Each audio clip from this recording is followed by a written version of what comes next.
देखिए, परिवार में डील नहीं होता है। कोई मैं चिराग पासवान नहीं हूँ। अच्छा, चिराग पासवान डील करते हैं परिवार से। मैं तो कह दिया ना कि मैं चिराग पासवान नहीं हूँ। परिवार से कभी डील नहीं होता है। परिवार से और राजनीतिक दल से उन्होंने क्या किया, सभी बिहार ही नहीं देश के साथियों को पता है। अब हाजीपुर की सवाल आ रही है कि हाजीपुर से दामाद लड़ेंगे कि ससुर लड़ेंगे। ये बड़ा सवाल है। बहुत बड़ा सवाल है। ये फैसला हमारे नेता तेजस्वी यादव जी, लालू जी को लेना है। अब तो आदरणीय चाचा जी को समझना है कि दामाद को सलामी देते हैं कि नहीं देते हैं। दामाद के चेहरे पे मुस्कान है, कहीं ना कहीं गंभीरता है। नहीं, अब तो देखिए, वो उत्तरी बिहार जो है, उत्तरी बिहार में दामाद को लोग हाथी मानता है। जहाँ दामाद का पैर रखा जाता है वहीं के वहाँ के लोग, खासकर मिथिलांचल का जो एरिया है, दामाद को वहाँ हाथी मानता। अब तो आदरणीय पशुपति कुमार पारस चचा भी सीमांचल और मिथिलांचल के लोग हैं। अब उन्हें फैसला करना है कि बेटा और दामाद में कोई फर्क नहीं होता है। अब उन्हें फैसला करना है और मैं आदरणीय अपने नेता लालू जी के साथ हूँ। नमस्कार, आप देख रहे हैं चौकस भारत। मैं हूं ब्रजेंद्र। भाई, एनडीए के तरफ से ये सीट जो बंटवारा होनी थी वो हो गई है। कई लोग, ये कहा जाए कि एक मूवी आई थी कभी खुशी कभी गम, लेकिन यहाँ पे क्या है, कहीं खुशी कहीं गम। स्थिति क्या हो गई कि एक ही छत के नीचे रहने वाले कोई नाराज हैं तो कोई खुश दिख रहे हैं। कहीं पटाखे फूट रहे हैं, कहीं होली मनाई जा रही है, लेकिन कहीं सन्नाटा छाया हुआ है। दरअसल ये सन्नाटा चाचा पशुपति पारस के खेमे में है। क्या कुछ हुआ है ये आप भी जानते हैं, लेकिन अहम सवाल अब ये होता है कि भाई, हाजीपुर की बात करने वाले अचानक से क्यों दूसरा राग अलापने लगे हैं। हाजीपुर पर अपने मोच पर ताव देने वाले लोग अब अलग तरह के बयान पे क्यों अटक रहे हैं। दूसरी पार्टी में जाने के लिए जद्दोजहद कर रहे हैं, या यूं कहें कि डील भी हो चुकी है। चाचा पशुपति पारस अगर कहें तो जो सूत्रों के हवाले से खबर आ रही है कि अब हाजीपुर के लिए इन पर मुहर लग गई है आरजेडी के तरफ से कि हाजीपुर से पशुपति पारस ही चुनाव लड़ेंगे, यानी अपने भतीजे के खिलाफ कहीं ना कहीं से वो अपना जमीन बुलंद करेंगे, मजबूत करेंगे। कई ऐसे सवाल हैं, कई ऐसे मसले हैं, लेकिन आज इसी सवाल पर उसी परिवार के एक सदस्य के साथ हम मुखातिब हैं। हमारे साथ स्वर्गीय रामविलास पासवान के दामाद हैं, साधु पासवान जी हैं, आरजेडी के कद्दावर नेता हैं, और इन्हीं से हम बातचीत करेंगे कि भाई क्या हाल है आप लोगों का। कहीं जो है होली मनाई जा रही है, कहीं सन्नाटा दिख रहा है। अब आपके अनुसार एक तरफ चाचा है, दूसरे तरफ साला है, क्या लग रहा है, माहौल क्या है? देखिए, परम आदरणीय पशुपति कुमार पारस चचा, जिस तरह बीजेपी ने उन्हें पीठ में खंजर घोंपने का काम किया जी, दूसरी तरफ बीजेपी कहती है कि मैं दलितों का रक्षक हूं, और एक तरफ दलित स्वर्गीय रामविलास पासवान के अपने सौदागर भाई को पीठ में खंजर घोंपने का काम किया। इसका परिणाम बीजेपी को भुगतना पड़ेगा। और मैं तहे दिल से धन्यवाद देता हूं आदरणीय लालू प्रसाद यादव जी को, तेजस्वी जी को, कि जब जब पासवान परिवार पर विपत्ति आया, राजनीतिक विपत्ति, तब तेजस्वी यादव आदरणीय लालू जी एक पैर पर खड़ा होकर दिल से दिल, गले से गले मिलाया। आते हैं आदरणीय पशुपति कुमार पारस चाचा जी हमारे दल में, तहे दिल से स्वागत करेंगे। आप स्वागत करेंगे चाचा जी का। कुछ ही देर में यह खबर आ रही है कि इस्तीफा भी दे रहे हैं एनडीए से वो। लेकिन साधु जी, कुछ दिन पहले की अगर हम बात को याद करें तो आपसे हमारी बातचीत हो रही थी। उस दौरान आपने भी कहा था कि भाई हम अपने स्तर से भी हाजीपुर देख रहे हैं, हाजीपुर से हो सकता है कि हम चुनाव लड़ें। तो कहीं दामाद और ससुर के बीच में भी कोई डील तो नहीं है? इसी वजह से पशुपति पारस जी इस तरफ ज़्यादा रुझान तो नहीं रख रहे हैं? देखिए, परिवार में डील नहीं होता है। कोई मैं चिराग पासवान नहीं हूँ। अच्छा, चिराग पासवान डील करते हैं परिवार से? मैं तो कह दिया ना कि मैं चिराग पासवान नहीं हूँ। परिवार से कभी डील नहीं होता है। परिवार से और राजनीतिक दल से उन्होंने क्या किया, सभी बिहार ही नहीं देश के साथियों को पता है।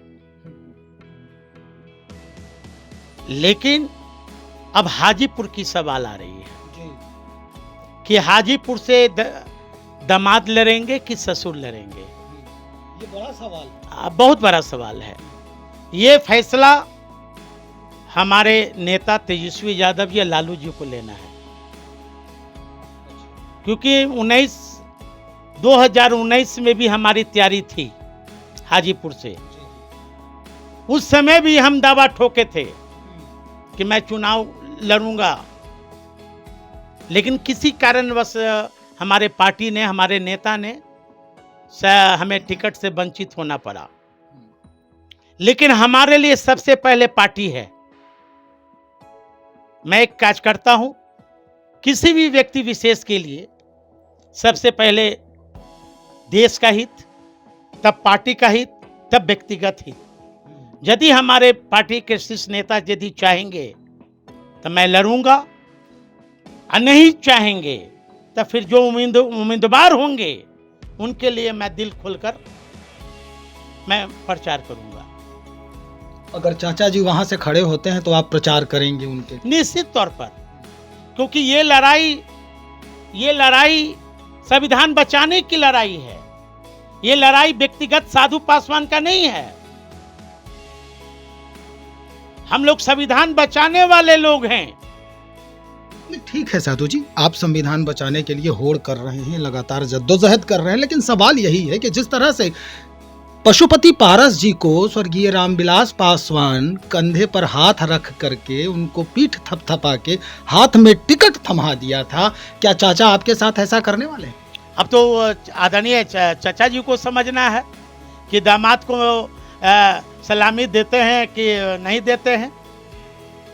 दामाद के चेहरे पे मुस्कान है, कहीं ना कहीं गंभीरता है। नहीं, अब तो देखिए, उत्तरी बिहार जो है, उत्तरी बिहार में दामाद को लोग हाथी मानता है।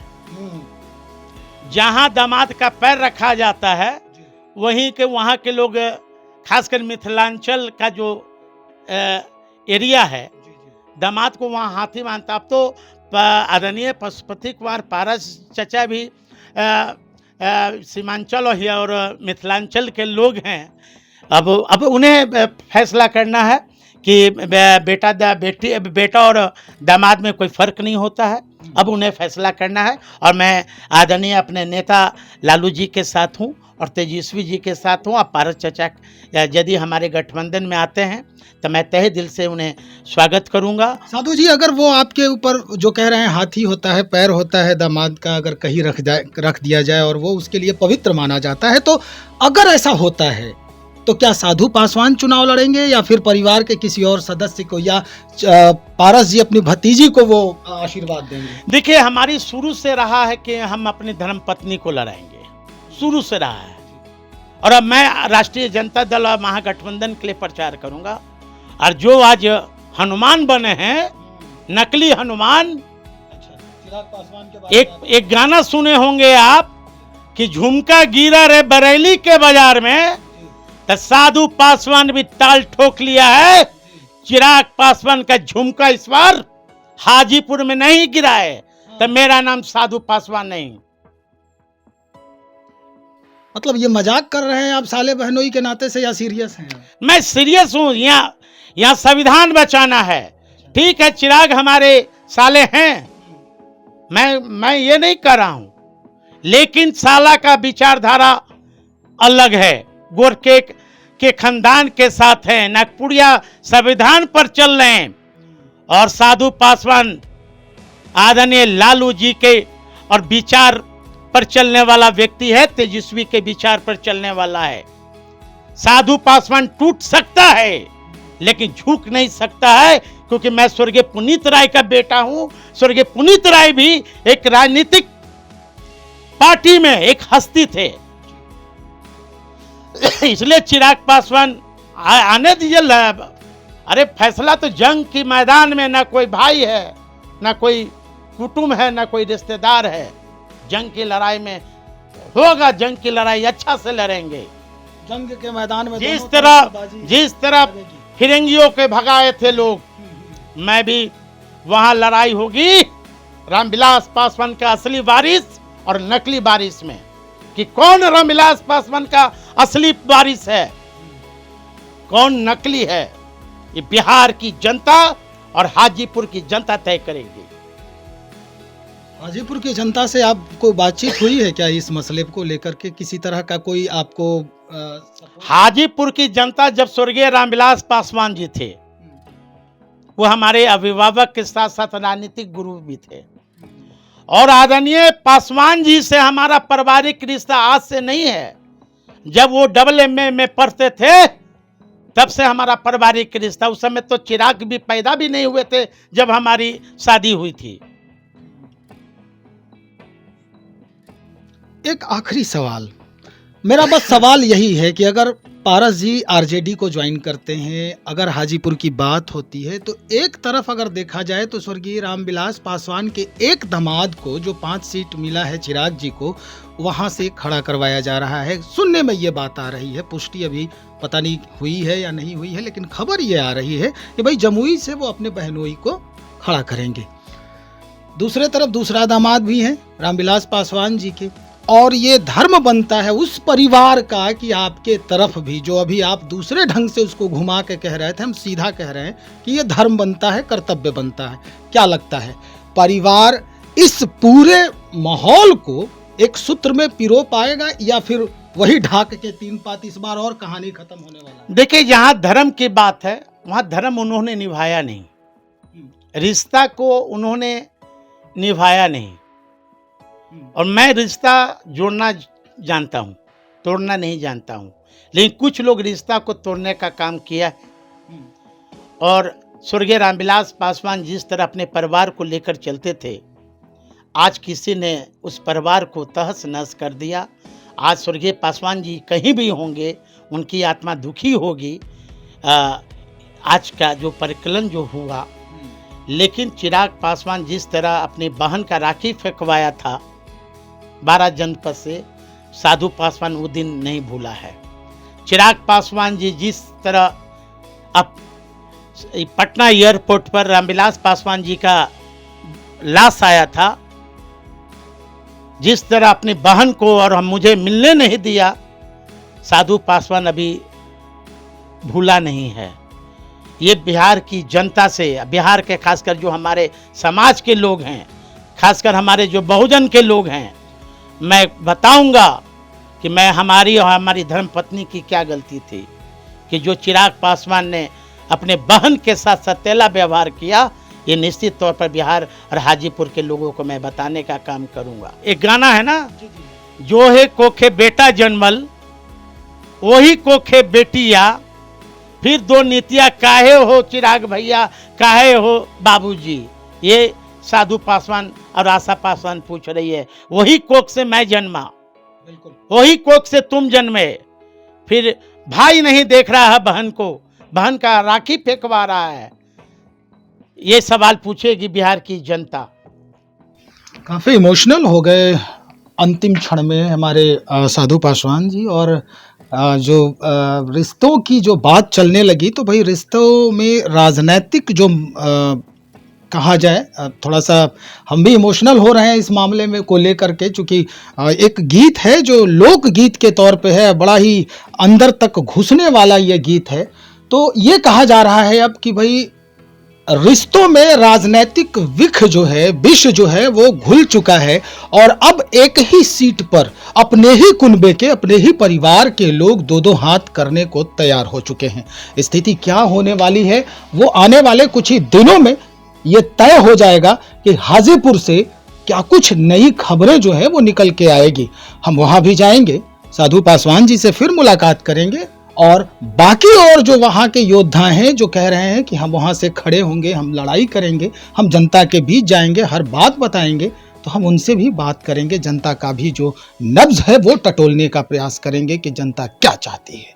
तब तक इंतजार करें, बने रहे हमारे साथ। बहुत शुक्रिया आपका।